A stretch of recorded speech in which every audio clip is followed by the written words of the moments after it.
நீ ஏதாவது ஒரு இயேசுக்காக ஒரு உறுதியான ஒரு தீர்மானத்தை எடுத்து பாருங்க, அதில் எவ்வளோ டிஸ்டர்ப் பிசாசு கொண்டுட்டு வரான் அப்படின்னு. நிச்சயமாக கொண்டுட்டு வருவான். நான் தவறாத ஆராதனைக்கு போகணுன்னு ஒரு உறுதியை எடுத்து பாருங்க, ஏகப்பட்ட இடர்கள் உண்டாகும். தவறாமல் ஜெபிக்கணும்னு ஒரு உறுதியை எடுத்து பாருங்க, இடர்கள் உண்டாகும். ஏன்னாக்கா உறுதியாய் அவரை பற்றி கொண்டு இருந்தா என்ன அப்படின்னாக்கா, நம்முடைய வாழ்க்கையில் பூர்ண சமாதானம், அதாவது நிறைய பரிபூர்ண ஆசீர்வாதங்கள் நம்முடைய வாழ்க்கையில் வந்துருன்னு பிசாசுக்கு நல்லா தெரியும். ஆகவே தன் உறுதியாக அவரை பற்றி கொள்ளக்கூடாது. என்னமோ அப்படி ஒரு ஆவிக்குரிய வாழ்க்கையில் இருக்கிறோம், ஞானஸ்தானம் எடுத்து சபைக்கு போகிறோம், ஞாயிற்றுக்கிழமை ஆராதனைக்கு போகல என்ன பாஸ்ட்டு கேட்பார், இப்படின்றதான ஒரு பாரம்பரிய கடமை கிறிஸ்துவ வாழ்க்கை வாழவே தான் பிசாசு விரும்புகிறான். ஆனால் அப்படிப்பட்டவர்களாக இல்லாதபடிக்கு தேவ ஆவியானுடைய துணையோடு கூட அவை உறுதியாய் பற்றி கொண்டு அவர் மேல் பூரணமாய் நம்பிக்கை வைக்க பரிசுத்த ஆவியானவர் நமக்கு உதவி செய்து கொண்டு இருக்கிறார். ஆமேன், ஹல்லேலூயா. இந்த நாம் நம்பி இருக்கிறோமே இந்த தேவன் யார் என்று இந்த நாளைக்கு இன்னும் கொஞ்சம் நாம் அறிய போகிறோம். ஒவ்வொரு தடையுமே நாம் அவரை இன்னும் அதிகமாக அறிவதாக வசனத்தின் மூலமாக அவரை அறிந்து கொண்டு இருக்கிறோம். ஏன்னா அவர் இருக்கிற பிரகாரமாகவே அவரை அறிய வேண்டும் என்று சொன்னால் நம் பரலோகத்துக்கு தான் போகணும். ஆனால் இந்த உலகத்தில் அவரை அறிந்து கொள்கிறதற்கு நமக்கு பல வழிகளை நம் தேவன் வைத்திருக்கிறார். ஒவ்வொருத்தருக்கும் ஒவ்வொரு விதங்களிலே தம்மை வெளிப்படுத்துகிறார், அவர் அறிய பண்ணுகிறார். அதில் நமக்கு அவருடைய வார்த்தையை கொடுத்திருக்கிறார் அவரை அறிந்து கொள்வதற்கு. எதற்குங்க அவர் அறியணும்? இயேசு எனக்கு தெரியாதா அப்படின்னு சொன்னாக்கா தெரியும். ஆனாலும் கூட அவர் மேல் நாம் நம்பிக்கை இருக்க வேண்டும். அவருடைய நன்மைகளை பெற்றுக்கொள்வதற்கும் இன்னும் அதிகமாய் அவரை பற்றி நாம் அறிய நம்முடைய நம்பிக்கை, விசுவாசம் நம்முடைய வாழ்க்கையில் அவர் மேல் பெருகுகிறது. விசுவாசம் இல்லாமல் நம்முடைய வாழ்க்கையிலே தேவன் அவருடைய செயலை, அவருடைய காரியங்களை, நன்மைகளை நமக்கு அவர் தர முடியாமல் போய்விடுகிறதுனால தான் என்ன நமக்கு விசுவாசம் நம்முடைய வாழ்க்கையில் பெருகும்படியாக, எந்த சூழ்நிலையிலும் அவர் மேல் உறுதியாய் விசுவாசத்தோடு இருக்கும்படியாக தேவனுடைய வார்த்தைகளை தியானிப்பது, வார்த்தையின் அடிப்படையில் அவரை அறிவது, வார்த்தை என்ன சொல்லுகிறது அவரை பற்றி என்பதை அறிவது மிகவும் அவசியமாக இருக்கிறது. ஒரு வசனத்தை நாம் வாசிக்கிறோம் பாருங்கள், சங்கீதம் 48:14. அதில் இந்த தேவன் என்றென்றைக்கும் உள்ள சதா காலங்களிலும் நம்முடைய தேவன், மரண பரியந்தம் நம்மை நடத்துவார். எல்லாரும் சொல்லுவோம், இந்த தேவன் என்றென்றைக்கும் உள்ள சதா காலங்களிலும் என்னுடைய தேவன் மரண பரியந்தம் என்னை நடத்துவார். பாருங்க, அவரை பற்றி வசனம் எப்படி சொல்லுகிறது? நீங்களும் நானும் நினைச்சிருக்கிற பிரகாரமாகவே அவர் மேல் நம்பிக்கை வைக்கிறதல்ல. அதுக்காகத்தான் வசனங்களை நான் தானிக்கு வசனத்தில் அவரை பற்றி என்ன சொல்லுகிறது, அப்படி பரிசுத்த ஆவியானவருமாய் நமக்கு எழுதி கொடுக்க வைத்திருக்கிறதான வார்த்தைகளை நாம் பார்க்க வேண்டும். அதனால தான் வார்த்தைகளை வாசித்து ஜெபிப்பது, வார்த்தைகளை வாசித்து துதிப்பது, வார்த்தைகளை வாசித்து தியானம் பண்ணுவது, வார்த்தைகளை கேட்பது மிகவும் அவசியம். வார்த்தையாய் இருக்கிறார் தேவன். தேவன் யாராய் இருக்கிறார்? வார்த்தையாய் இருக்கிறார். அவர் ஆவியாய் இருக்கிறார், அவர் வார்த்தையாய் இருக்கிறார். அந்த வார்த்தையில் என்ன சொல்லப்பட்டிருக்கிறது அதை அப்படியே நாம் சொல்லும் பொழுது நம்முடைய வாழ்க்கையிலே அந்த வார்த்தைகள் நம்முடைய வாழ்க்கையில் ஜீவனாகவும் நம்முடைய வாழ்க்கையில் கிரியை செய்கிறதாகவும் மாறுகிறது. என்றென்றைக்கு உள்ள சதா காலங்களிலும் நம்முடைய தேவன். புதிய ஏற்பாட்டிலே வரும் பொழுது அவரை பற்றி சொல்லும் பொழுது இந்த தேவன் யார் என்று யோவான் எழுதின சுவிசேஷம் 1வது அதிகாரம் 9வது வசனத்தில் என்ன சொல்லப்பட்டிருக்கிறது? உலகத்தில் வந்த எந்த மனுஷனையும் பிரகாசிப்பிக்கிற ஒளியே அந்த மெய்யான ஒளி. யாரா இவர்? நீங்கள் நான் ஆராதித்து கொண்டிருக்கிற இந்த தேவன் யார்? சதா காலங்களிலும் என்னுடைய தேவன். புதிய ஏற்பாட்டில் அவரை பற்றி சொல்லும் பொழுது எந்த மனுஷனையும் பிரகாசிப்பிக்கிற ஒளியே அந்த மெய்யான ஒளி. எல்லாரும் சொல்லு, எந்த மனுஷனையும் பிரகாசிப்பிக்கிற. பாருங்க, யாராக இருந்தாலும் இந்த உலகத்துல பிரகாசிக்க முடியும். அதாவது பிரகாசிக்க முடியும்னாக்கா வாழ முடியும், ஜெயித்து வாழ முடியும். யாருமே கெட்டு நாசமாய் போக வேண்டியதில்லை. அதனால தான் யோவான் எழுதின சுவிசேஷம் 3:16 சொல்கிறது, ஒருவரும் கெட்டு போகாமல். சொல்லுங்க, ஒருவரும் கெட்டு போகாமல். அப்போ யாராவது கெட்டுட்டு இருக்கிறாங்கன்னாக்கா, கெட்டுக்கிட்டு இருக்கிறவங்களுக்கு நற்செய்தி சொல்ல வேண்டும். என்ன சொல்ல வேண்டும்? நீங்கள் கெட்டு போக வேண்டிய அவசியம் இல்லை. நீங்கள் பாவ பழக்கத்தில், இந்த சாபத்தில், இந்த வியாதியில், இந்த கண்ணீரில், இந்த தேமையிலேயே சிக்கி தவித்து நீங்கள் நொந்து நூலாகி வெந்து இந்த உலகத்திலேயே நரகத்தை அனுபவித்து இந்த உலகத்தின் யாத்திரை முடிந்த பிறகும் கூட நித்தியமாய் நீங்கள் நரகத்துக்கு போக வேண்டிய அவசியம் இல்லை. நீங்கள் கெட்டு போகாமல் உங்களை வாழ வைக்கிற, பிரகாசிக்க வைக்கிற ஒரு தேவன் உண்டு. அந்த தேவனைத்தான் நான் ஆராதித்துக் கொண்டிருக்கிறேன். நீ வா, போய் ஆராதிக்கலான்னு கூப்பிடணும். ஆமென். அதுதான் ஊழியம். பாஸ்டர் மாத்திரம் போய் கூப்பிடுறதில்ல. நீங்கள் வேலை பண்ணுற இடத்துல, நீங்களும் நானும் போகிற இடத்துல சந்திக்கிற நொந்து நூலாகி வியாதிப்பட்டு சஞ்சலப்பட்டு பலவிதமான தீமையான பழக்கங்களுக்கு, பாவ பழக்கங்களுக்கு அடிமைப்பட்டு வேதனைப்பட்டு இருக்கிறவர்களுக்கு ஜபத்தோடு பரிசுத்த ஆவியானவர் கொடுக்கிற ஞானத்தோடு அவர் வழி நடத்துகிற அந்த ஒரு வழிநடத்துதலோடு ஞானமாய் நிதானமாய் அவர்களுக்கு இந்த தேவனை அறிவிப்பது தான், அது இந்த நல்ல செய்தியை சொல்லுவது தான் தேவன் நமக்கு இந்த அதுக்குத்தான் நம்மளை வச்சிருக்கிறாரு. அது மற்ற காரியங்களால் ரெண்டாவது தான். மற்ற காரியங்கள் இந்த உலகத்தில் நாம் அவருடைய நன்மைகளை அனுபவித்து ஆசீர்வாதங்களை அனுபவித்து பிள்ளைகளை பெற்று திருமணம் செய்ய வைத்து நம் வாழ்ந்து நாம் இந்த உலகத்தில் பெரிய வசதியாய் வாய்ப்பாய் நம் சிறப்பாய் வாழ்ந்து எப்படி வாழ்ந்து கடைசியில் என்ன பண்ண போகிறோம்? கடைசியில் ஒரு நாள் சாகத்தான் போகிறோம். எந்த சூட ஆளாக வாழ்ந்தாலும், எவ்வளோ பெரிய ஆளாக வாழ்ந்தாலும், எவ்வளோ வசதியாக வாழ்ந்தாலும் ஒரு நாள் என்ன பண்ண போகிறோம்? எல்லாத்தையும் விட்டுட்டு போகத்தான் போகிறோம். இருக்கிறவர்களும் அவருக்காக ஏதாவது செய்யும்படியாகவே நம்மை உயிரோடு வைத்திருக்கிறார் என்ற எண்ணத்தினால் பரிசுத்த ஆவியானவர் உங்களையும் என்னையும் நிரப்புவாராக. ஆமேன். அப்போ எந்த மனுஷனுக்கு இவரை பற்றி சொன்னாலும் கூட அந்த மனுஷன் இருதயத்தை திறந்து கொடுத்தால் அவனுடைய வாழ்க்கையை பிரகாசிப்பிக்க வாழ பண்ண அவரால் முடியும். அவர்தான் நம்முடைய ஆண்டவராகிய இயேசு கிறிஸ்து. ஆமேன். அவர் யார் பாருங்க, அதை மத்தேயு எழுதின சுவிசேஷம் 1:21 சொல்லுது அவரை பற்றி. அவள் ஒரு குமாரனை பெறுவாள், அவருக்கு இயேசு என்று பெயரிடுவாயாக, ஏனெனில் அவர் தமது ஜனங்களின் பாவங்களை நீக்கி அவர்களை ரட்சிப்பார். சொல்லுங்க, ரட்சிப்பார், ரட்சிப்பார். ஒவ்வொருவரையும் ரட்சிப்பாருங்க, யாரா இருந்தாலும் ரட்சிப்பார். இன்னைக்கு என்ன அப்படின்னாக்கா, அவரை பற்றி நாம் இன்னும் சரியா அறியல, இன்னும் அறிவிக்க வேண்டிய விதத்துல மற்றவங்களுக்கு அறிவிக்கல. இன்னைக்கு பாருங்க, இந்த வார்த்தைகளை தியானிக்க போகிறோம். இந்த வார்த்தையில் தியானிச்ச பிறகு உங்களுக்கே ஒரு வெளிச்சம் உண்டாகும். எப்படி வெளிச்சம் உண்டாகுன்னா, ஓ இவரை யாருமே வேண்டான்னு சொல்ல மாட்டாங்களே, இவர் யாருமே வேண்டான்னு சொல்ல மாட்டாங்க, இவரை பற்றி அறிந்த யாருமே வேண்டான்னு சொல்ல மாட்டாங்க. ஏன்னா அறிவிக்க வேண்டிய விதத்தில் அறிவிக்கல. இவர் யாருன்னு நாம் என்ன சொல்றோம்? வாயில சொல்லிட்டு இருக்கிறோம், வாழ்க்கையில சொல்லல. நம்ம வாழ்க்கையில இவர் யாருன்னு வெளிப்படுத்தல. நம்ம வாழ்க்கையில் அவர் இருக்கிறாருன்றது உலகம் வாழ்க்கை நம்முடைய வார்த்தையை பார்த்து அறிகிறதை காட்டிலும் வாழ்க்கையை பார்த்து அறிய இன்னைக்கு என்ன பண்றாங்க அநேகர். ஏன் வராத இருக்கிறதுக்கு காரணமே நாம தான் அப்படின்றது பல நேரங்களில் நாம் மறக்காம இருக்கோம். அநேகர் இந்த இயேசுவை ஏற்றுக்கொள்ளாத இருக்கிறதுக்கு நான் காரணம், இந்த இயேசு ஏற்றுக்கொள்ளாத இருக்கிறதுக்கு இயேசுவை ஏற்றுக்கொண்டிருக்கிறது நான் காரணம்.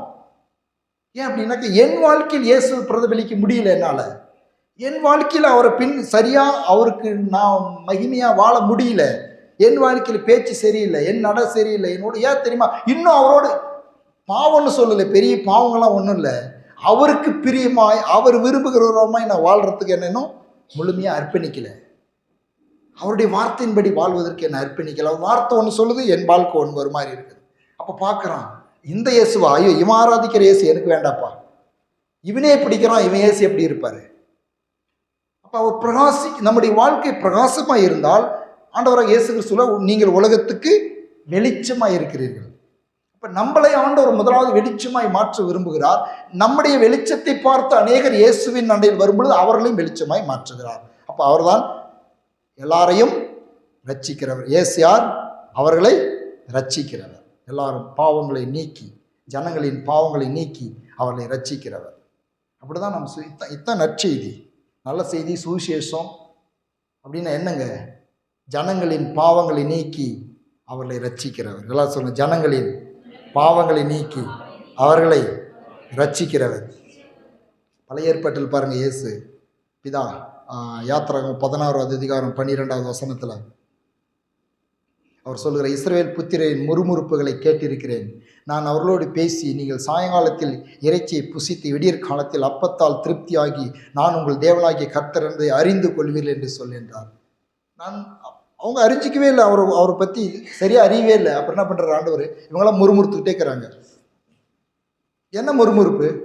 எங்களுக்கு இது இல்லை, அது இல்லை, இந்த குறை, அந்த குறை. ஆண்டவர் விசுவாசித்து பெற்றுக்கொள்ளுகிற அந்த அறிவு இல்லை, ஆனால் முறுமுறுப்பு அதிகமாக இருக்குது.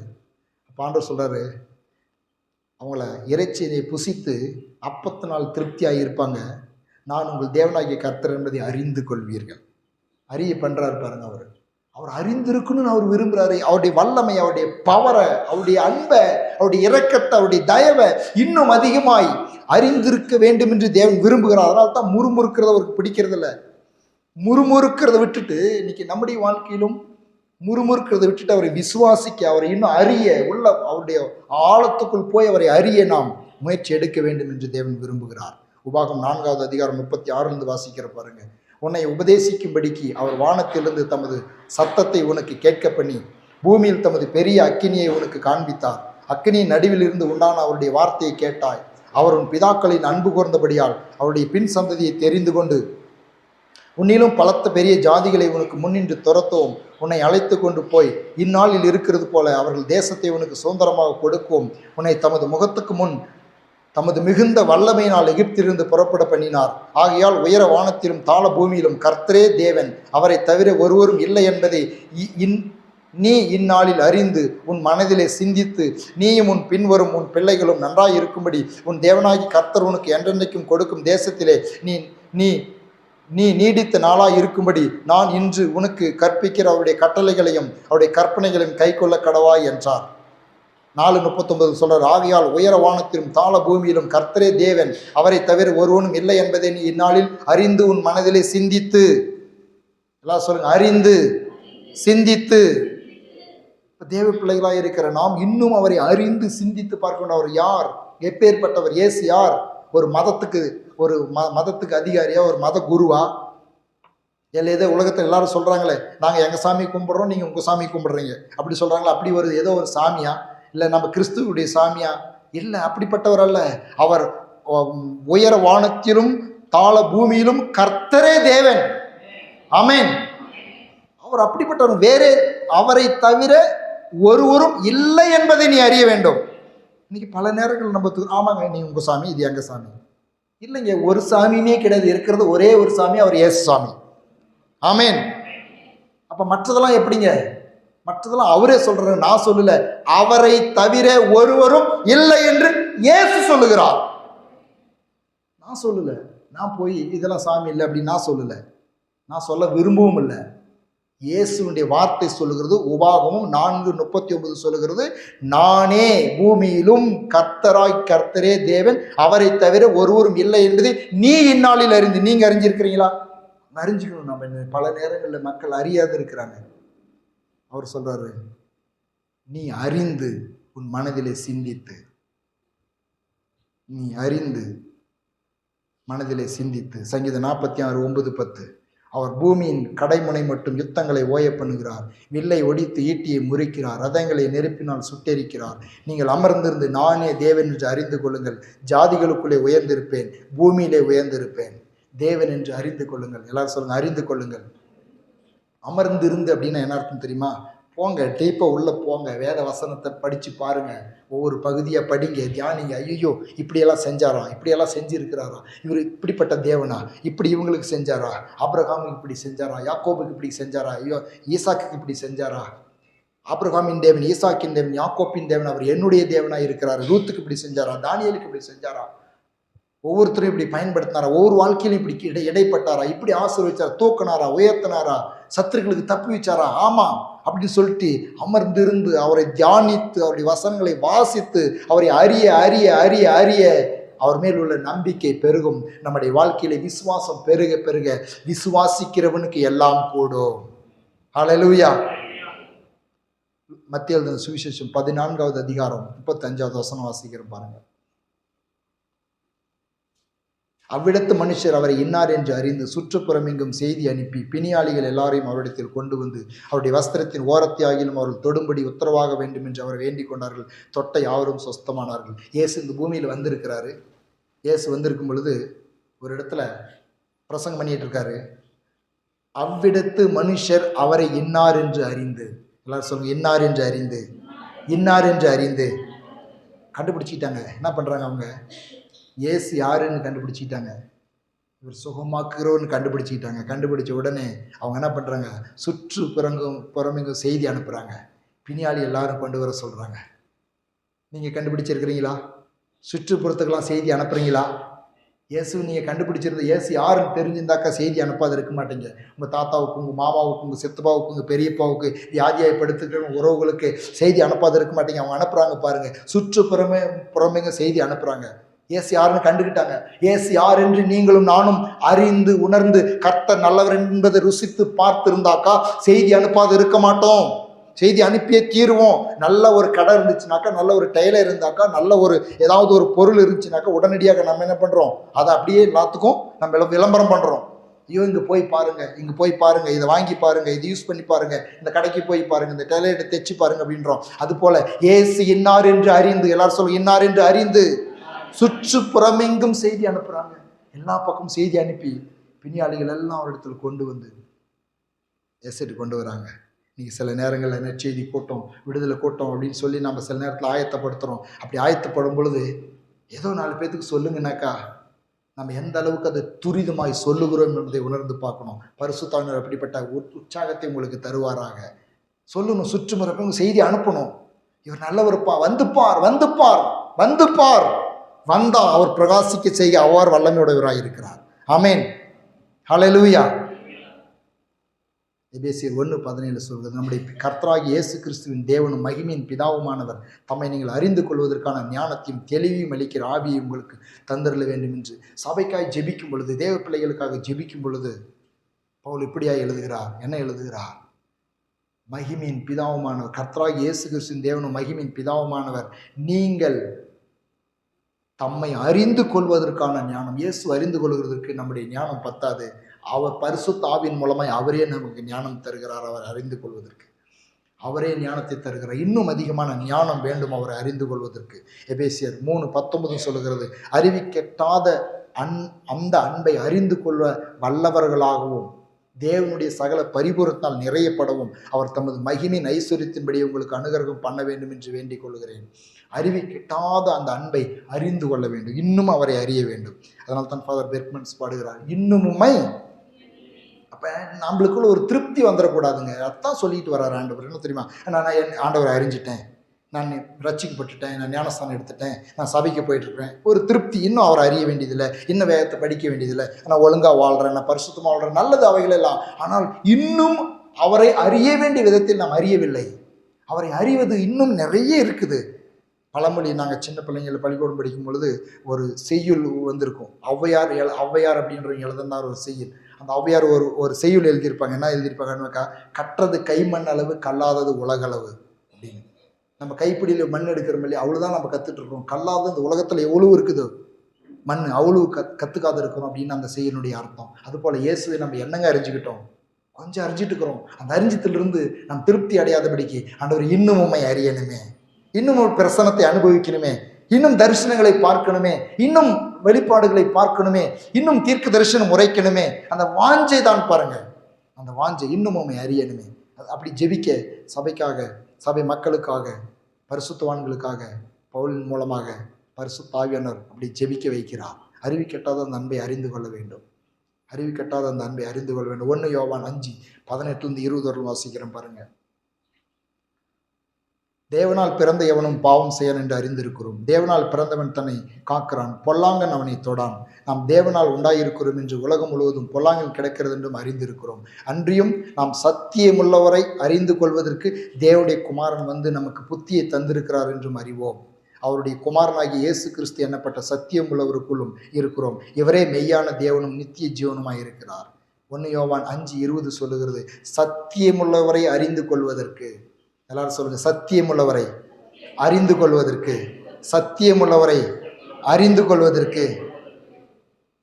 இன்னும் அறிந்து கொள்ளணும், இன்னும் அறிய வேண்டிய பிரகாரமாக நம்ம அறியல, இயேசு இன்னும் அறியல. நம்ம அறியத்தான் விசுவாசம் பெருகும். அவர் யாருன்னு அர்த்தம் சொல்லி, அவர் யாருன்னு நம்ம அறிய ஒரு ஆவல் உண்டாகும். அவரை பற்றி கொள்ள, அவரை பிடித்து கொள்ள. யோபு அறிஞ்சுக்கிட்டா பாருங்க. யோபு 42:2, யோபு 42:2 யோபு ஆரம்பத்தில் ரொம்ப கஷ்டப்பட்டுட்டு ரொம்ப புலம்புறான். அவனுடைய வாழ்க்கையில் நடந்ததான காரியங்களை நினைத்து அவன் புலம்புறான். தேவன் அனுமதித்திருந்தார் அப்படின்னு சொல்லி நம்ம பார்க்கிறோம். பிசாசு சில தீமைகளை அவனுடைய வாழ்க்கையில் கொண்டு வருகிறான். ஆனால் அவன் கர்த்தரை எவ்வளவு அறிந்திருந்தானோ அவ்வளவு பேசினான். கடைசியாக 42வது அதிகாரம் 2வது வசனம் வரும் பொழுது அவன் சொல்லுகிறான், தேவரீர் சகலத்தையும் செய்ய வல்லவர், நீ செய்ய நினைத்தது தடைபடாது என்பதை. ஆமேன். ஒரு அறிவு வந்துருச்சு அவனுக்குள்ள, ஒரு வெளிப்பாடு வந்துருச்சு, கர்த்தரை குறித்தான ஒரு அறிவு வந்துருச்சு. என்ன அறிவு? நீர் சகலத்தையும் செய்ய வல்லவர். என் வாழ்க்கையில் ஏதோ ஒன்று செய்ய நினைக்கிறீங்க, நான் உங்களையே நம்பி இருக்கிறேன். அதனால தான் பாருங்க, ஆரம்பத்தில் அவன் என்ன பண்றான், கர்த்தர் மேல தூஷிக்கும் இல்லை, முறுமுறுக்கும் இல்லையா.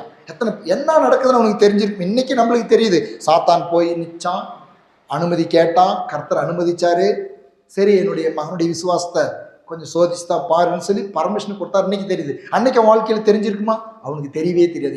என்ன நடக்குதுன்னு தெரியவே இல்லை. அதனால தான் புலம்புறான், நான் பிறகாத இருந்தால் நல்லா இருக்கும், நான் செத்து போயிருந்தா நல்லா இருக்கும் அப்படின்றான். என்னென்னமோ அதெல்லாம் சம்பாஷணைகளெல்லாம் ரொம்ப வீக்காக போகுது. சில நேரத்தில் நம்பிக்கை இருக்குது, சில நேரத்தில் டல்லாக பேசுகிறான். ஏன்னா ஒன்றும் புரியல, என்ன நடக்குதுன்னு ஒன்றுமே தெரியல அவனுக்கு. அப்போ கடைசியாக அவனுக்குள்ள ஆவியானவர் மூலமாய் தேவன் ஒரு வெளிப்பாட்டை கொடுக்குறாரு. அந்த வெளிப்பாட்டை பெற்றுக்கொண்டவனாக அவன் சொல்றான், தேவரீர் சகலத்தையும் செய்ய வல்லவர். ஆமென். நீர் என் வாழ்க்கையில் செய்ய நினைத்து தடைபடாது என்பதை அறிந்திருக்கிறான். விசுவாசத்தை விடுவே இல்லை பாருங்க. ஆகவே தான் தேவனை இன்னும் அதிகமாக அறிந்து கொள்ள வேண்டும் என்று தேவன் விரும்புகிறார். பல சூழ்நிலையை கடந்து போகும்பொழுது நம் தேவனை அறிய வேண்டும். தேவன் யார் என்பதை அறிவதற்கு நாம் முயற்சி எடுக்க வேண்டுமே தவிர, பல நேரங்களில் மனிதர்கள் என்ன பண்றாங்க, ஏங்க இந்த பிரச்சனை, இது என்னத்தினால வந்துச்சு, இதை ஆராயலாம் அப்படின்னு சொல்லிட்டு ஆராயத்துக்கு போறாங்க. உண்மையாகவே அந்த பிரச்சனைகள் எதனால் வந்தது என்பதை ஆராய்வது, பேசுவது, அதை சம்பாஷிப்பது, ஆலோசனை கேட்பது, அதுக்கான ஒரு தீர்வுகளை கேட்பது தவறுன்னு சொல்லலை. அதுக்கான அந்த பிரச்சனைக்கான காரணத்தை ஆராய்ந்து அதை கண்டுபிடித்து அதை விலக்கி அந்த பிரச்சனை வெளியே வருவதை தவறுன்னு சொல்லவில்லை. ஆனால் அதை காட்டில் முக்கியமாக தேவன் யார் என்பதை அறியும் பொழுது அந்த விசுவாசத்தினாலே நம்முடைய வாழ்க்கையிலே பிரச்சனைகள் மாறுகிறதற்கு அதிக வாய்ப்பு உண்டு. தேவனை அறியும் பொழுது பாருங்க, யோபு 1:1 சொல்லப்பட்டிருக்கிறது. ஊத் தேசத்திலே யோபு என்னும் பேர் கொண்ட மனுஷன் இருந்தான். அந்த மனுஷன் உத்தமனும் சன்மார்க்கனும் தேவனுக்கு பயந்து பொல்லாப்புக்கு விலகிறவனுமா இருந்தான். நல்ல மனுஷன் இவன் ஒரு நல்ல மனுஷன். இவன் நல்லவனா இருந்தான், கடவுளை நம்பி வாழ்ந்துட்டு இருந்தான். அது போதாதா? ஆனா ஆண்டவரை பற்றி இன்னும் அவன் அறிவதற்கு ஒரு வாய்ப்பு உண்டானது. பிசாசு அவனுடைய வாழ்க்கையில் புகுந்து சில தீமைகளை செய்தாலும் கூட அவனுடைய வாழ்க்கை விசுவாசத்தில் அவன் உறுதியாய் நின்றான். விசுவாசத்தில் உறுதியாய் நின்ற பிறகு ஒரு காரியத்தை அவன் கற்றுக்கொண்டான். அதில் தேவன் நல்லவர் என்பதை கற்றுக்கொண்டான். ஆமென். அவர் வல்லவர் என்பதை கற்றுக்கொண்டான். அவரால் ஒன்றுமே அவர் செய்ய என் வாழ்க்கையில் நினைத்திருப்பது நன்மையாக, அவர் நன்மையானதை நினைத்திருக்கிறார். அவர் செய்ய நினைப்பது ஒன்றும் தடுக்க யாராலும் முடியாது, பிசாசு வந்தாலும் முடியாது, மனிதர்களால் முடியாது என்பதை அறிந்திருக்கிறேன். அந்த அறிவு வந்திருக்குது பாருங்க அவனுக்குள்ள. கர்த்தரையே சார்ந்து இருக்கும் பொழுது, கர்த்தருடைய வார்த்தையிலே தியானித்துக் கொண்டிருக்கும் பொழுது இப்படிப்பட்ட அறிவு வரும். இந்த அறிவினால் விசுவாசம் பெருகும். விசுவாசம் பெருகும் பொழுது விசுவாசத்தினால் நீதிமான் பிழைப்பான் என்று எழுதியிருக்கிற பிரகாரமாக நம்முடைய வாழ்க்கையிலே அநேக நன்மைகள், அநேக வாழ்க்கையில் அநேக வெளிச்சங்கள், அநேக தீமைகள் நன்மையாய் மாறுகிறதை நம்மால் பார்க்க முடியும். நல்லவர்களாய் இருந்தால் மாத்திரம் பார்த்தாது, கர்த்தரை குறித்து நாம் அறிந்து கொள்ள வேண்டும். இயேசுவை குறித்து நாம் அறிந்து கொள்ள வேண்டும். உதாரணத்துக்கு நான் சொல்ற பாருங்க, அப்போஸ்தலர் நடபடிகள் புஸ்தகம் 10வது அதிகாரம் 21, 22 வசனம்.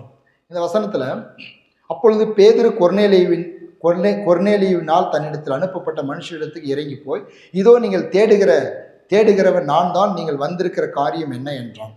அதற்கு அவர்கள், நீதிமானும் தேவனுக்கு பயப்படுகிறவரும் யூத ஜனங்கள் எல்லாராலும் நல்லவர் என்று சாட்சி பெற்றவருமாகிய கொர்நேலி என்னும் 100க்கு அதிபதி உம்மை தம்முடைய வீட்டுக்கு அழைப்பித்து உம்மால் சொல்லப்படும் வார்த்தைகளை கேட்கும்படி பரிசுத்த தூதனாலே தேவயத்தனமாய் கட்டளை பெற்றார் என்றார்கள். இந்த சம்பவம் உங்களுக்கு தெரியும். கொர்நேலி என்றதான ஒரு படைத்தலைவனுடைய வாழ்க்கையிலே அவன் நல்லவனாக, அவனை குறித்து சொல்லப்படுது நீதிமான், தேவனுக்கு பயப்படுகிறவன், யூத ஜனங்கள் எல்லாரும் நல்லவன் என்று சாட்சி பெற்றவன். நன்றாய் புரிந்து கொள்ளுங்க. இவன் ஒரு நீதிமானா இருக்கிறான், தேவனுக்கு பயந்து இருக்கிறான், யூத ஜனங்கள் எல்லாரும் நல்லவன் என்று சாட்சி பெற்றவனா இருக்கிறான். போதாதா? இப்படிப்பட்ட வாழ்க்கை போதாதா? இதுல திருப்தி அடைஞ்சா பத்தாதா? கமெண்ட் இருக்க வேண்டியதானே, நம்மளுடைய இயேசு கமெண்ட் இருக்க வேண்டியதானே, ஆண்டவர் கமெண்ட் இருக்க வேண்டியதானே. நல்லவனா இருந்தால் இன்னைக்கு அநேகர் அப்படி தானே சொல்லிக்கிறேன், நான் நல்லவன், நான் நீதிமான், தேவனுக்கு பயப்படுறேன், ஜனங்கள் எல்லாரும் என்ன நல்லவன் சொல்றாங்க. கமெண்ட் இருக்க வேண்டியதானே. ஆனா இல்லைங்க, தேவன் தம்மை அறிந்து கொள்ள வேண்டும் என்று விரும்புகிறார். பாருங்க, நீ நல்லவன் தான், நீ ஜனங்கள் எல்லாரும் உன்னை நல்லவன் சொல்றாங்க, நீ நீதிமானா இருக்கிற, தேவனுக்கு பயப்படுற, தான தர்மங்களாம் கூட செய்யற, ஆனால் இயேசுவை அறிந்து கொள்ள வேண்டும் என்று விரும்புகிறார். ஆமென். யாராய் இருந்தாலும் இதை கேட்டுக்கொண்டிருக்கிற, ஒருவேளை எங்கிருந்து எந்த சூழ்நிலையில் கேட்டுக்கொண்டிருந்தாலும் கூட அப்படிப்பட்டவர்களுக்கு நான் சொல்லுகிறேன், நீங்கள் நல்லவர்களாக இருக்கலாம், ஜனங்களிடத்திலும் கூட நல்ல பெயர் எடுத்திருக்கலாம், நீங்கள் நீதிமான், தேவனுக்கு பயப்படுகிறவர்களாக இருக்கலாம், உங்க அளவில் ஒரு நல்லவர்களாக நீங்கள் வாழலாம். தான தர்மங்கள் கூட செய்யலாம். ஆனால் ஒரு காரியம், அவர் தேவதூதன் அனுப்பி ஒரு காரியத்தை கொர்நேலியுக்கு சொன்னது போல இன்னைக்கு சொல்லுகிறார், இயேசுவை அறிந்து கொள்ள வேண்டும் என்று விரும்புகிறார். ஆமேன். இயேசுவினாலே அன்றி ரட்சிப்பில்லை. நல்லா வாழுகிறதுனால, பரிசுத்தமா வாழுகிறதுனால, இல்லை ஒரு யோக்கியமாய் வாழ்கிறதுனால, ஜனங்கள் எல்லாரும் நல்லவன்னு சொல்லுகிறதுனால இப்படிப்பட்ட வாழ்க்கையே போதும் என்று திருப்தி அடைந்தால் அந்த வாழ்க்கையினால் ரட்சிப்பு இல்லை. அது பரலோகத்துக்கு கொண்டு போகக்கூடிய வாழ்க்கை இல்லை. நீ நல்லது, நீ செய்கிற நீதியான காரியங்கள், தேவனுக்கு பயப்படுகிற காரியங்கள், தான தர்மங்கள் எல்லாம் நல்லது. ஆனால் இயேசுவை அறிய வேண்டும். ஆமென். இயேசுவை அறிவதுதான் ரட்சிப்பு. கொர்நேலியுவுக்கு அதுதான் கட்டளையிடப்பட்டது. நீ நல்லவன் தான், தேவனுக்கு பயப்படவன் தான், ஜனங்கள் எல்லாரும் உன்னை நல்லவன் என்று சொல்லுகிறார்கள். ஆனால் அதையும் தாண்டி ஒரு தேவன் உண்டு. வானத்தையும் பூமியும் படைத்த தேவன் மனிதனாய் உலகத்தில் வந்து மனுஷனுடைய பாவங்களுக்காக மரித்து உயிரோடு எழுந்து ரத்தம் சிந்தின அந்த இயேசுவை அறிந்து விசுவாசித்து ரட்சிக்கப்பட்டு ஞானஸ்தானம் எடுக்கும் பொழுது நீ ரட்சிக்கப்படுவாய். அதுதான் ரட்சிப்பின் திட்டம். இதுக்கு மாறாக தேவன் எந்த ஒரு திட்டத்தையும் வைக்கவில்லை. இதில் அநேகர் இன்னைக்கு நான் அறிஞ்சிருக்கிறேன், நான் நீதிமானாக இருக்கும், தேவனுக்கு பயப்படுறேன் அப்படின்னு சொல்கிறாங்க. நல்லது. கொர்நேலியும் அப்படிதான் இருந்தான். வந்து பேதுருவிட்டு வந்து வார்த்தைகளை கேட்டு இயேசு பற்றி சொல்லி அவங்களுக்கெல்லாம் பேதுரு ஞானஸ்தானம் கொடுக்குறான்.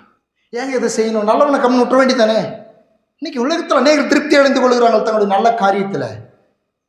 அவிக்கிற பிள்ளைகளுக்கு நாமும் பல நேரம் திருப்தி அடைஞ்சிருக்கணும். அறிஞ்சது போதும், நான் நல்லா நல்லது போய் என்ன பாரு, என்ன பாவம் பண்ணுறேன், நான் ரட்சிக்கப்பட்டிருக்கிறேன், நான் கேட்கறலாம் தராரு, என் ஜபத்தெல்லாம் கேட்குறாரு. இல்லை, இன்னும் அறிய வேண்டும்.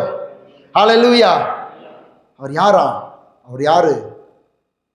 புதிதாக கேட்கிறவர்களுக்கு நான் சொல்லுகிறேன், அப்போஸ்தலர் 3:26 அவர் உங்கள் எல்லாரையும் உங்கள் பொல்லாங்கிலிருந்து விலக்கி உங்களை ஆசீர்வதிக்கும்படி தேவன் தம்முடைய பிள்ளையாகி இயேசுவை எழுப்பி முதலாவது உங்களிடத்திற்கே அவரை அனுப்பினார். எல்லாரையும் ஆசீர்வதிக்கிறதுக்கு ஒரு வழி வச்சிருக்கிறாரு. அவர்தான் இயேசு. ஹல்லேலூயா. எல்லாரையும் பொல்லாங்கிலிருந்து விலக்கி ஆசீர்வதிப்பதற்கு ஒரு வழி என்னன்னாக்கா இயேசு தான் வச்சிருக்கார். இயேசு தான் வழியும் சத்தியம் ஜீவனமாக இருக்கிறார். அவரை தவிர வேற வழி இல்லை. அதனால் தான் அப்போஸ்தலர் சொல்லப்படுகிறது, வானத்தின் கீழும் பூமியின் மேலும் மனுஷன் ரட்சிக்கப்படுவதற்கு வேற நாமம் கொடுக்கப்படலைங்க. உங்களுடைய நீதியின் கிரியைகள், உங்களுடைய நல்ல காரியங்களுடைய தான தர்மங்கள் நல்லது, அவைகள் ரட்சிப்பை கொண்டு வர முடியாது. இயேசு தான் ரட்சிப்பை கொடுக்கிறவர். இயேசுவின் மூலமாக தான் ரட்சிப்பு. இயேசு விசுவாசிக்கும் பொழுது ரட்சிப்பு. அவருடைய பாடு, மரணம், உயிர்த்தல், ரத்தத்தை விசுவாசிக்கும் பொழுதுதான் ரட்சிப்பு. ஆகவே தன்னுடைய தான தர்மத்தை வச்சு அவனை ஆண்டவர் நல்லவன் அப்படின்னு சொல்லி வா நீ பருவத்துக்கு நீ எடுத்துக்கல. இல்லை, நீ தான தர்மம் செய்கிற, நல்லது செய்கிற, ஆனால் இயேசுக்கிட்ட வா, இயேசுவினிடத்தில் உன் வாழ்க்கையை ஒப்பு கொடுத்து இயேசுவின் சொந்த ரட்சகரை ஏற்றுக்கொள் என்று சொல்லி பேதுருவின் மூலமாக கொர்நேலியை வழி நடத்தினார். இன்றைக்கும் அப்படிப்பட்ட அறிவோடு இயேசுவை நாம் அறிந்து கொள்வது மிகவும் அவசியமாக இருக்கிறது. மார்க் எழுதின சுவிசேஷத்தில் பார்க்க போகிறோம். மார்க் எழுதின சுவிசேஷத்தில் ஒரு 12 வருஷமாய் பெரும்பாடுள்ள ஸ்திரீ, மார்க் 5:25, அநேக வைத்தர்களால் மிகவும் வருத்தப்பட்டு தனக்கு உண்டானவைகளை எல்லாம் செலவழித்தும் சற்றாயிலும் குணமடையாமல் அதிக வருத்தப்படுகிற பொழுது இயேசுவை குறித்து கேள்விப்பட்டு நான் அவருடைய வஸ்திரங்களாலையும் தொட்டால் சொஸ்தமாவேன் என்று சொல்லி ஜனக்கூட்டத்துக்குள்ளே அவருக்கு பின்னாக வந்து அவருடைய வஸ்திரத்தை தொட்டால் உடனே அவருடைய உதிரத்தின் ஊரல் நின்று போயிற்று. அந்த வேதனை நீங்கி அவள் ஆரோக்கியமடைந்ததை அவள் தன் சரீரத்தில் உணர்ந்தாள். உடனே இயேசு தமிழிலிருந்து வல்லமை புறப்பட்டதை தமக்குள் அறிந்து ஜனக்கூட்டத்துக்குள்ளே திரும்பி என் வஸ்திரங்களை தொட்டது யார் என்று கேட்டார். மார்க் 5 அதில் 25-30 வாசித்தேன். யார் இந்த பெரும்பாடுள்ள ஸ்திரீ? இயேசுவை அறிந்து கொண்டாள். ஆமென். இயேசுதான் வைத்தியர் என்று, இயேசு சுகமாக்கிறவர் என்று இவள் அறிந்து கொள்ளாள். இயேசுவை குறித்து கேள்விப்பட்டு அவருடைய வஸ்திரங்களையாலும் தொட்டால் சொஸ்தமாவன் என்று சொல்லி இயேசு குறித்து கேள்விப்படும் பொழுது அறிந்து கொண்டாள். நான் ஒரு காரியத்தை சொல்லுகிறேன், உங்களுடைய காரியத்தில் என்ன தேவை இருக்கிறதோ அதை பூர்த்தி செய்கிறவர் என்ற அறிவு, அதுதான் தேவனை அறிகிற அறிவு. தேவன் யார்? நீங்கள் நான் ஆராதிக்கிற இயேசு யார்? உங்களுடைய வாழ்க்கையில், என்னுடைய வாழ்க்கையில் என்ன இருக்கிறதோ, என்ன தேவை இருக்கிறதோ அதை நிறைவேற்ற வல்லவர். இவள் அறிஞ்சுக்கிட்டா, என் வாழ்க்கைக்கு இவர்தான் பரிகாரி, இவர்தான் பரிகாரி. இயேசு குறித்து கேள்விப்பட்டு அவர் வஸ்திரங்களும் தொட்டால் சொஸ்தமாவன் என்று சொல்லி அறிந்து கொள்கிறார். இன்னைக்கு எத்தனை காரியங்களை இயேசு குறித்து நாம் கேட்கிறோம். கேட்க கேட்க கேட்க அவரை குறித்தான அறிவு நமக்கு ஜாஸ்தி ஆகிறது, அதிகமாகிறது. அறிவு அவரை குறித்து அறிய அறிய விசுவாசம் நமக்கு உண்டாகிறது. அந்த விசுவாசத்தினாலே நீதிமான் பிழைப்பான். ஆமென். அப்படி அவரை குறித்து அறிய, அதனால்தான் சத்தியத்தை அறிவீர்கள், சத்தியம் உங்களை விடுதலையாக்கும். எந்த சத்தியம் இங்கே விடுதலையாக்கும்? நீங்க அறிகிற சத்தியம் தான் விடுதலையாக்கும். இயேசு யெகோவா ராஃபான்னு நீங்க அறிஞ்சாக்கா சுகம் கிடைக்கும். இயேசு என்னை தாழ்மையிலிருந்து உயர்த்துகிறவர் என்ற சத்தியத்தை தியானிச்சாக்கா அவர் உயர்த்துவாரு. இயேசு நான் ஐஸ்வர்யனாகும்படி அவர் தரித்திரரானார் என்ற சத்தியத்தை அறிந்தாக்கா உங்களுடைய வாழ்க்கையில மேன்மை உண்டாகும். அவர் என்னை கீழாக்காமல் மேலாக்குவார் அப்படின்ற சத்தியத்தை அறிஞ்சாக்கா உங்களை கீழாக்காமல் மேலாக்குவார். எந்த சத்தியத்தை அறியறீங்க அவரை குறித்து? அவர் சத்தியம், நானே வழியும் சத்தியமும் ஜீவனமாக இருக்கேன் என்று சொன்னார். அவரை நாம் அறிய அறிய அறிய இன்னும் அறிய வேண்டும், இன்னும் அறிய வேண்டும். அப்போஸ்தலர் மத்தேயு எழுதின சுவிசேஷம் 16வது அதிகாரம் 15வது வசனத்திலிருந்து வாசிக்கிற பாருங்க. மத்தேயு 16:15. மத்தேயு 16:15 வாசிக்கிறேன். அப்பொழுது அவர், நீங்கள் என்னை யார் என்று சொல்லுகிறீர்கள் என்று கேட்டார். சீமோன் பேதுரு பிரதியுத்தரமாக, நீ ஜீவனுள்ள தேவனுடைய குமாரனாகி கிறிஸ்து என்றான். இயேசு அவனை நோக்கி, யோனாவின் குமாரனாகி சீமோனே, நீ பாக்கியவான், மாம்சமும் ரத்தம் இதை உனக்கு வெளிப்படுத்தவில்லை, பரலோகத்தில் இருக்கிற என் பிதா இதை உனக்கு வெளிப்படுத்தினார். மேலும் நான் உனக்கு சொல்லுகிறேன், நீ பேதுருவாய் இருக்கிறாய், இந்த கல்லின் மேல் என் சபையை கட்டுவேன், பாதாளத்தின் வாசல்கள் அதை மேற்கொள்வதில்லை, பரலோக ராஜ்யத்தின் திறவுகோல்களை நான் உங்களுக்கு தருவேன். பூலோகத்தில் நீங்கள் எவைகளை கட்டுகிறீர்களோ பரலோகத்திலும் கட்டப்பட்டிருக்கும், பூலோகத்திலே நீங்கள் கட்டவிழ்ப்பது எதுவோ அது பரலோகத்திலும் கட்டவிழ்ப்பட்டிருக்கும் என்றார். இதே சம்பவத்தை யோவான் எழுதின சுவிசேஷம் 6:66 வாசிக்கிறேன். அது முதல் அவருடைய சீஷர்கள் அநேகர் அவருடனே கூட நடவாமல் பின்வாங்கி போனார்கள். அப்பொழுது இயேசு 12 நோக்கி, நீங்களும் போய்விட மனதாய் இருக்கிறீர்களோ என்றார். சீமோன் பேதுரு அவருக்கு பிரதியுத்தரமாக, ஆண்டவரே, யாரிடத்தில் போவோம்? நித்திய ஜீவ வசனங்கள் உம்மிடத்தில் உண்டே, நீ ஜீவனுள்ள தேவனுடைய குமாரனாகி கிறிஸ்து என்று எல்லாரும் சொல்லுங்க, விசுவாசித்தும் அறிந்தும் இருக்கிறோம். பாருங்க, இன்னைக்கு அநேகருடைய வாழ்க்கையில தொய்வு பின்மாற்றம் இருக்கிறதுக்கு காரணம் என்ன தெரியுமா? பாருங்க, அப்படி நடக்குது. யோவான் எழுதின சுவிசேஷம் 6வது அதிகாரம் அதில் 66வது வசனத்துல, சீசரில் அநேகர் அவருடனே கூட நடவாமல் பின்வாங்கி போனார்கள். இயேசுடனே கூட நடக்காமல் என்ன பண்ணி போனாங்க?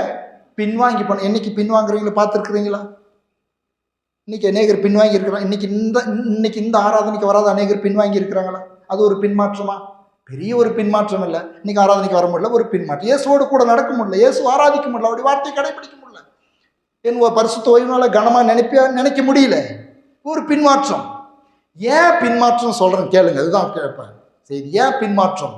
ஏன் சோர்வு? ஏன் சரியான நேரத்துக்கு ஆராதனைக்கு வர முடியதில்லை? ஏன் ஜெபிக்க முடியறதில்லை?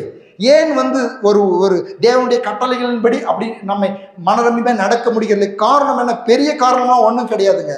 பெரிய காரணம்லாம் ஒன்றும் கிடையாது. பெரிய பாவம், விசாரம் செஞ்சிட்டாங்க, வேசித்தனம் செஞ்சிட்டாங்க, திருடிட்டாங்க, பெரிய காரியங்களை, பெரிய குற்றங்களை செஞ்சிட்டாங்க, ஆகவே பின்வாங்கி போயிட்டாங்க, ஆகவே சோர்ந்து போயிட்டாங்க, ஆகவே சபைக்கு வரதில்லை, ஆகவே ஒழுங்கா ஆராதனை. இதெல்லாம் பெரிய ஒரு மேட்டரே கிடையாது, ஒண்ணுமே கிடையாது. இயேசு யார் என்று அறியவில்லை. இயேசு யாருன்னு அறியல. இயேசு யாருனாக்கா ஒரு மத தலைவர், இயேசு ரட்சிக்கிறவர், பாவங்கள், இவ்வளவு சிம்பிளான ஒரு அடிப்படை சத்தியத்தோடு இருக்கிறதுனால தான் இயேசுவோடு கூட நடவாமல், எப்படி எழுதப்பட்டிருக்குது பாருங்க, இயேசுவோடு கூட அவருன்னு கூட நடவாமல். மிகவும் ஜாக்கிரதையா இருங்க. இயேசு கூட நீங்களும் நானும் நடக்காமல், இயேசுவோடு கூட நடக்க செய்யாமல் தடுக்கிற எல்லாமே பிசாசின் தந்திரம். எது உங்களை ஆராதனைக்கு போகாத தடுக்கிறதோ, எது ஜெபிக்காத தடுக்கிறதோ, எது கர்த்தருடைய உறவில் இருந்து உங்களை தூர தள்ளுகிறதோ, எல்லாம் சாத்தானுடைய தந்திரம். அது கொஞ்சம் கொஞ்சமாக விரிசல் பண்ணி பண்ணி பண்ணி பண்ணி கடைசியாக அது கொண்டு போய் விடுகிற இடம் எது தெரியுமா? நரகம். எச்சரிக்கையாக இருக்க வேண்டும். இயேசுவோடு கூட நடக்கலைன்னா நரகம். இது நம்ம ஜாக்கிரதையா இருக்கணும். நீ சாதாரண நினைக்கிறாங்க, அட பரவாயில்ல விடு, அந்த ஆராதனை கலந்துக்கிட்டா போதும், இந்த ஆராதனை. ஆனா வெளிப்பாடு எங்க கிடைக்கும்? இயேசுவை பற்றி வெளிப்பாடு உங்களுக்கு தனியாய் கொடுக்கப்பட முடியாது. ஆவியானவர் சபைக்கு சொல்லுகிறதை காதலோன் கேட்க கடவன். நீங்கள் 1000 தடவை பைபிளை படிக்கலாம், நீங்க 1000 தடவை ஜெபிக்கலாம், ஆனால் சபையில் தேவ ஆவியானவர் மூலமாக வெளிப்படுத்துகிறது தான். ஆமென். அதை தவிர எங்கேயுமே வெளிப்படுத்த முடியாது. நீங்க எந்த ஹோட்டல்ல கூட போய் சாப்பிடலாம். நீங்க ஒரு உணவு 500 ரூபாய் ஆர்டர் பண்ணி சாப்பிடலாம். உங்க தாயும் தகப்பனும் சமைச்சு போடுறதுக்கு ஈடாக முடியாதது. அதுதான் சபை, அதுதான் தேவனுடைய ஆவியானவர். அதுக்குத்தான் இப்படிப்பட்டதான ஒழுங்குகள். ஏதோ நேரம் இல்லை, சமயம் இல்லை, இல்லை எதற்காக ஒரு கூட்டம் கூட்ட வேண்டும், அவருக்கு ஒரு கூட்டம். நோ, அவருடைய அனந்த ஞானம், அவருடைய நித்திய பிளான், இவைகளை அசட்டை பண்ணினால் அது ரொம்ப ஆபத்து.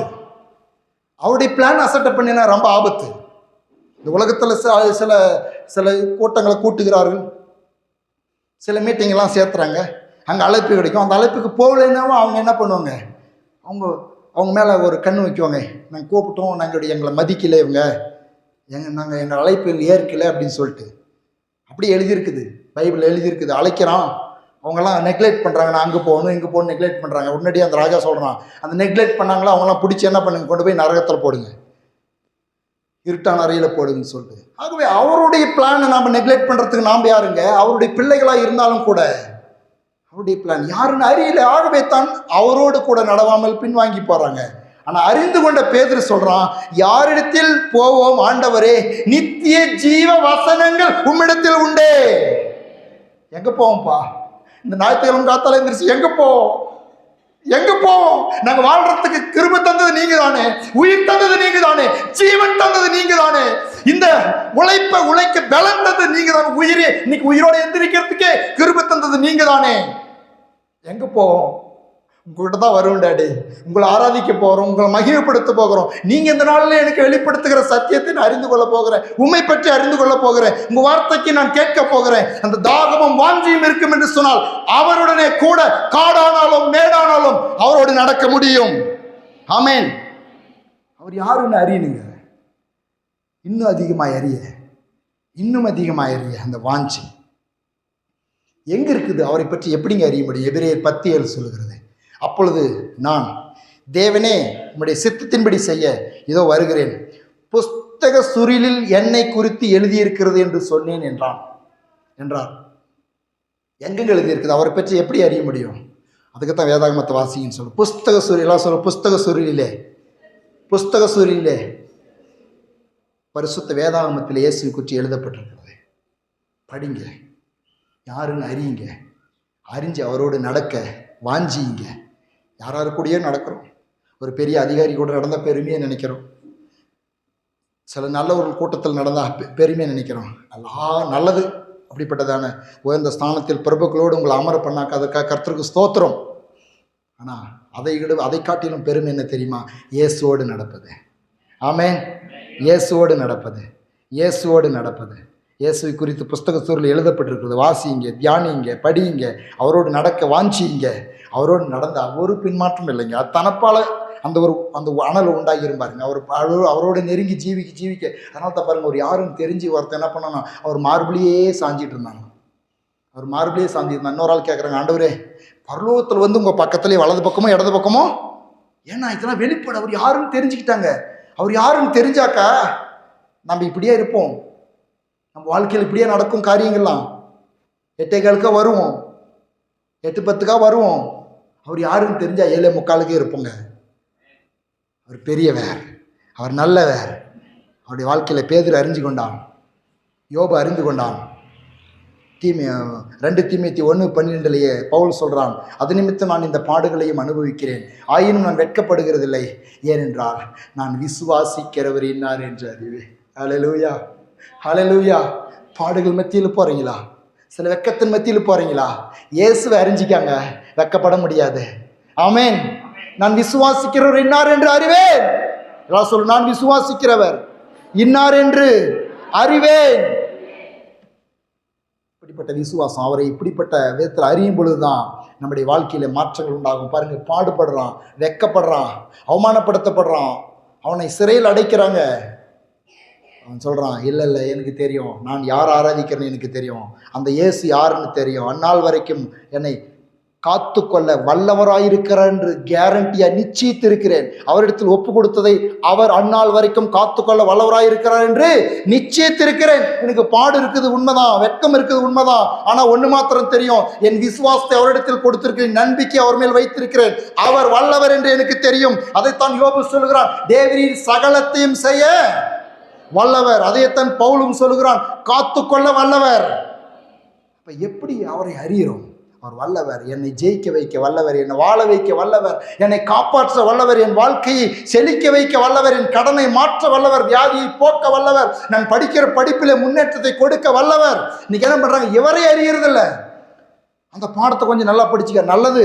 அதை கவனி. இன்னைக்கு கர்த்தரை காட்டிலும் தங்களுடைய தங்களுடைய உலகத்தில் நாங்கள் படிப்பையும் தங்களுடைய வேலையும் தங்களுடைய பணத்தையும் தங்களுடைய பொருளையும் தங்களுடைய ஜவாப்தாரியும் மேன்மையை நினைக்கிறாங்க.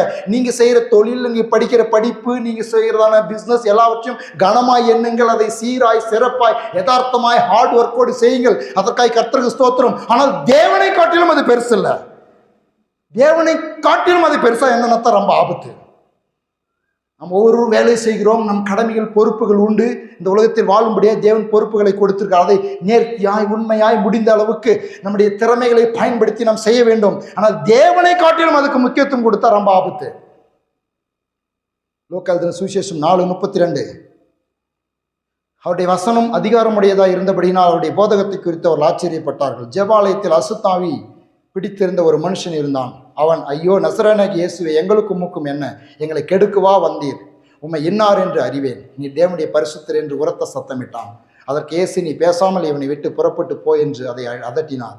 அப்பொழுது பிசாசு அவனை ஜனங்களின் நடுவே விழத்தள்ளி அவனுக்கு ஒரு சேதமும் செய்யாமல் அவனை விட்டு போய்விட்டது. எல்லாரும் ஆச்சரியப்பட்டு, இது என்ன வார்த்தையோ, அதிகாரத்தோடும் வல்லமையோடும் அசுத்த ஆவிகள் கட்டளையிடுகிறார், அவைகள் புறப்பட்டு போகிறதே என்று ஒருவரோடு ஒரு பேசி கொண்டார்கள். அவருடைய கீர்த்தி சுற்றிலும் இருந்த நாடுகளில் உள்ள இடங்களில் எல்லாம் பிரசித்தமாயிற்று. பிசாசு சொல்லுதுங்க, என்ன சொல்லுது? நசரேயனாகிய இயேசுவே, எங்களுக்கு உமக்கும் என்ன? எங்களை கெடுக்குவா வந்தீர்?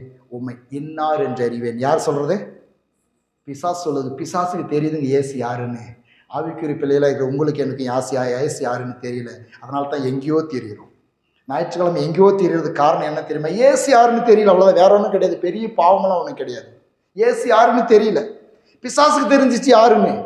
அதனால தாங்க ஆராதிக்கும் பொழுது அவன் நடுங்கிறான், இங்க துதிக்கும் பொழுது அவன் நடுங்கிறான். அவனுக்கு தெரிஞ்சிச்சு, அவரை ஆராதிச்சாக்கா, சபையா கூடி அவரை உரத்த சத்தமாய் ஆராதிச்சாக்கா, கம்பீர சத்தமாய் ஆர்ப்பரிச்சாக்கா, அன்னி பாஷை துதிச்சாக்கா, என்னுடைய அஸ்திபாரெல்லாம் ஆடும், பிசாசுடைய அஸ்திபாரம் ஆடும், ஜனங்கள் மேல இருக்கிற அதிகாரம் நடுங்கும், பிசாசின் கோட்டை உடையும் அவனுக்கு தெரியும். ஆகவே எவ்வளவு மேக்சிமம் நீ எவ்வளவு நீ போய் சபையாய் கூடி ஆராதிக்கிறதையும் வசனத்தை கேட்கறதையும் எவ்வளவு அவாய்ட் பண்ண முடியுமோ அவாய்ட் பண்ணு அப்படின்னு அவன் பண்ண வைக்கிறான்.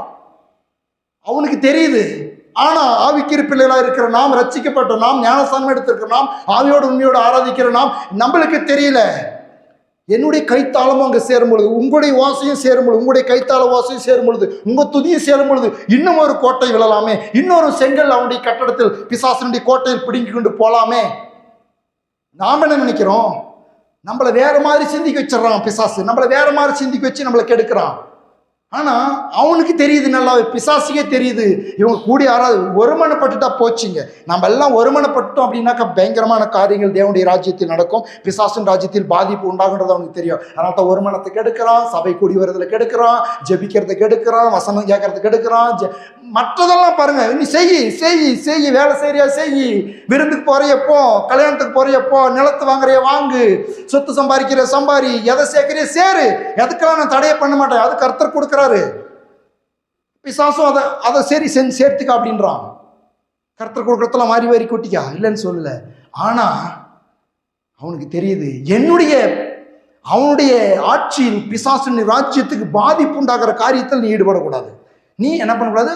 ஒருமனப்படக்கூடாது, சபையோடு ஒருமனப்படக்கூடாது, ஊழியத்தோடு ஊழியக்காரங்கள் ஈடுபடக்கூடாது, ஆவியோடு உண்மையோடு சேர்ந்து ஆராதிக்கூடாது, அந்நிய பாஷையில் பேசக்கூடாது, ஜெபத்தில் கலந்து கொள்ளக்கூடாது, சரியான நேரத்துக்கு ஆராதனைக்கு போய் கர்த்தரை உயர்த்தி ஆவியில் நிரம்பிச்சு பாடி ஆராதிக்கூடாது. அப்படி ஆராதிச்சாக்கா பிசாசின் ராஜ்யத்துக்கு பாதிப்பு. அவன் சொல்றான், எங்களை கெடுக்கவா வந்தீர்? நீங்க ஆராதனை கலந்து கொள்ளுகிற ஒவ்வொரு நிமிஷமும் பிசாசை கெடுக்கிறீர்கள், பிசாசின் ராஜ்யத்தை கெடுக்கிறீர்கள்.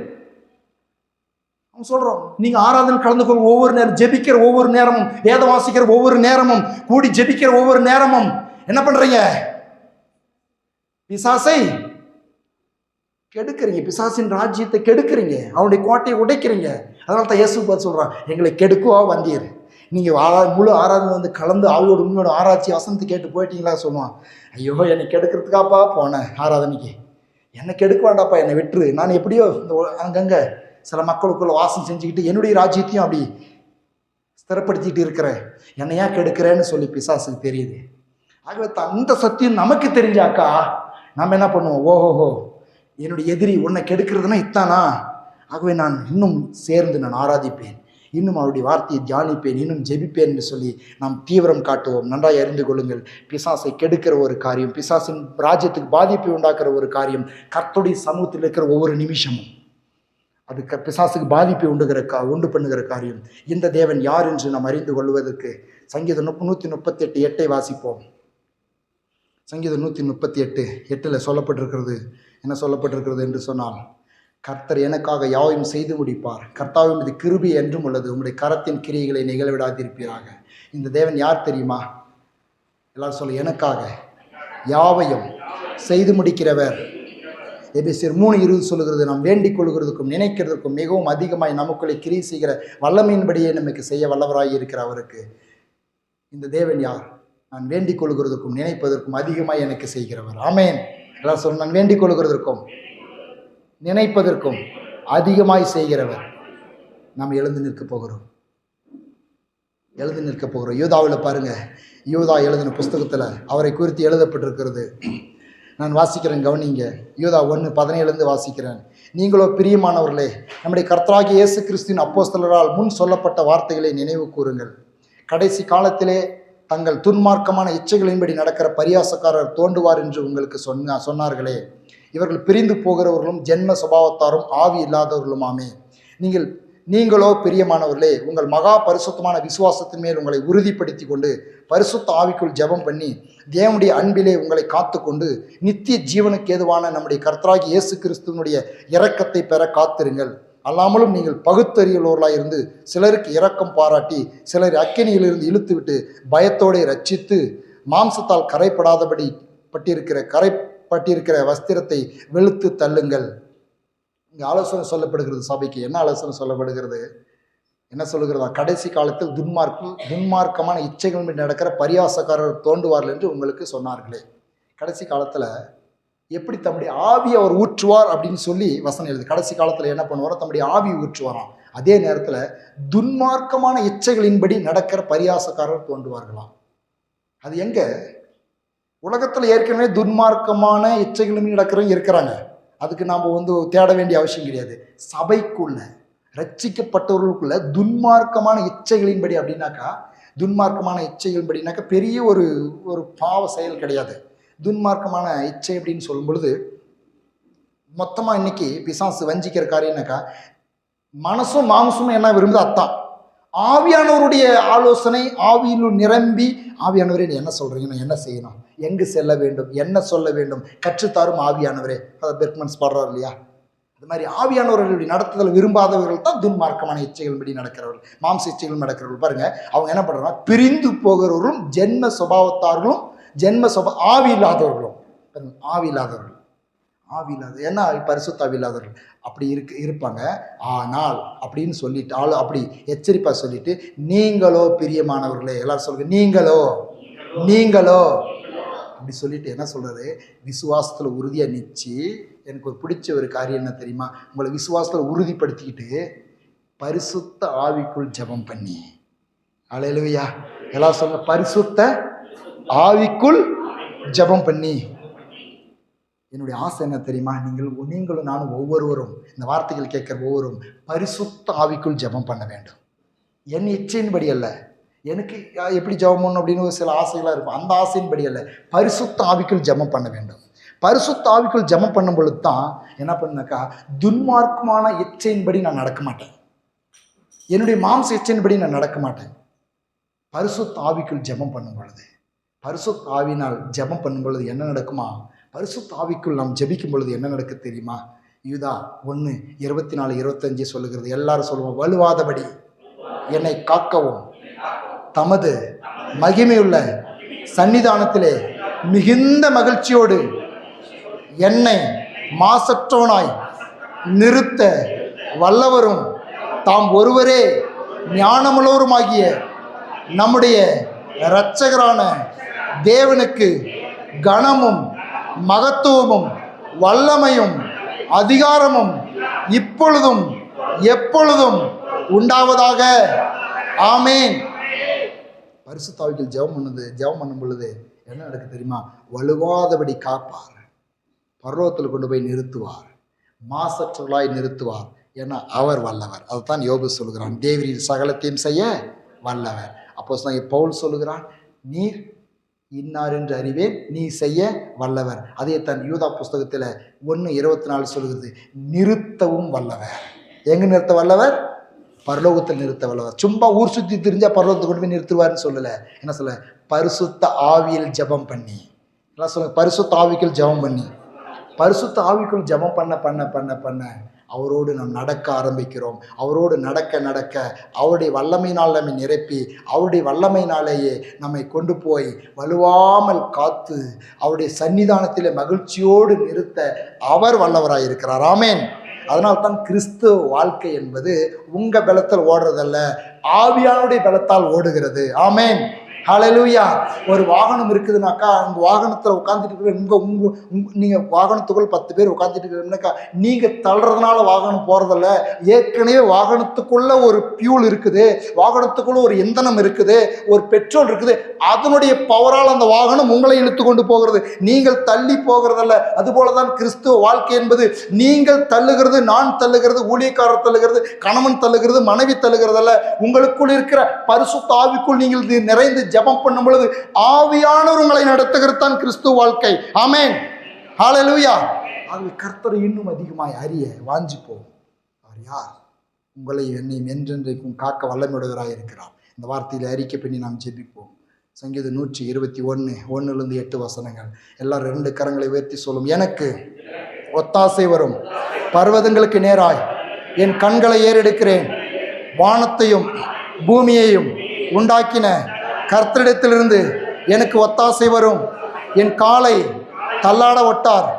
என்னை காக்கிறவர் உறங்கார். இதோ என்னை காக்கிறவர், என் குடும்பத்தை காக்கிறவர் உறங்குவதும் இல்லை, தூங்குவதும் இல்லை. கர்த்தர் என்னை காக்கிறவர். கர்த்தர் என் வலது பக்கத்திலே எனக்கு நிழலாயிருக்கிறார். பகலிலே வெயிலாகிலும் இரவிலே நிலவாகிலும் என்னை சேதப்படுத்துவதில்லை. கர்த்தர் என்னை எல்லா தீங்குக்கும் விலக்கி காப்பார். அவர் என் ஆத்துமாவை காப்பார். கர்த்தர் என் போக்கையும் வரத்தையும் இது முதற்கொண்டு என்றென்றைக்கும் காப்பார் என்று கர்த்தரை குறித்து வசனத்தின்படி, வசனத்தின் வெளிச்சத்திலே அவருடைய வார்த்தை சொல்லுகிறபடி அவர் நல்லவர் என்று, அவர் வல்லவர் என்று, அவர் பரிசுத்தர் என்று, அவர் போதுமானவர் என்று அறிந்திருக்கிறேன். ஆமென், ஆமென், ஆமென். இந்த வார்த்தைகளுக்காய் நான் நன்றி செலுத்துகிறேன். ஒவ்வொரு உள்ளங்களிலும் நீர் இதை எழுதினதற்காய் நன்றி. இந்த வார்த்தையின்படியே உம்மை இன்னும் அதிகமாக அறிந்து உம்முடைய பிரசன்னத்தையும் உம்முடைய வல்லமையும் வாழ்க்கையில் அனுபவிக்க எங்கள் ஒவ்வொருவருக்கும் உதவி செய்வீராக. இயேசுவின் நாமத்தில் ஜெபிக்கிறோம் பிதாவே, ஆமென். என் ஆத்துமாவே கர்த்தரை ஸ்தோத்திரி, என் முழுவதுமே அவருடைய பரிசுத்த நாமத்தை ஸ்தோத்திரி. என் ஆத்துமாவே கர்த்தரை ஸ்தோத்திரி. கர்த்தர் செய்த சகல உபகாரங்களையும் இன்றும் என்றும் மறவாதே. ஆமென். பிதாவாகிய தேவனுடைய அன்பும் இயேசு கிறிஸ்துவின் கிருபையும் பரிசுத்த ஆவியானுடைய சந்தோஷமும் சமாதானம் வைக்கும் இன்றும் என்றும் சதா காலங்களிலும் நம் அனைவரோடும் இருப்பதாக. ஆமென், ஆமென். ஹல்லேலூயா, ஹல்லேலூயா.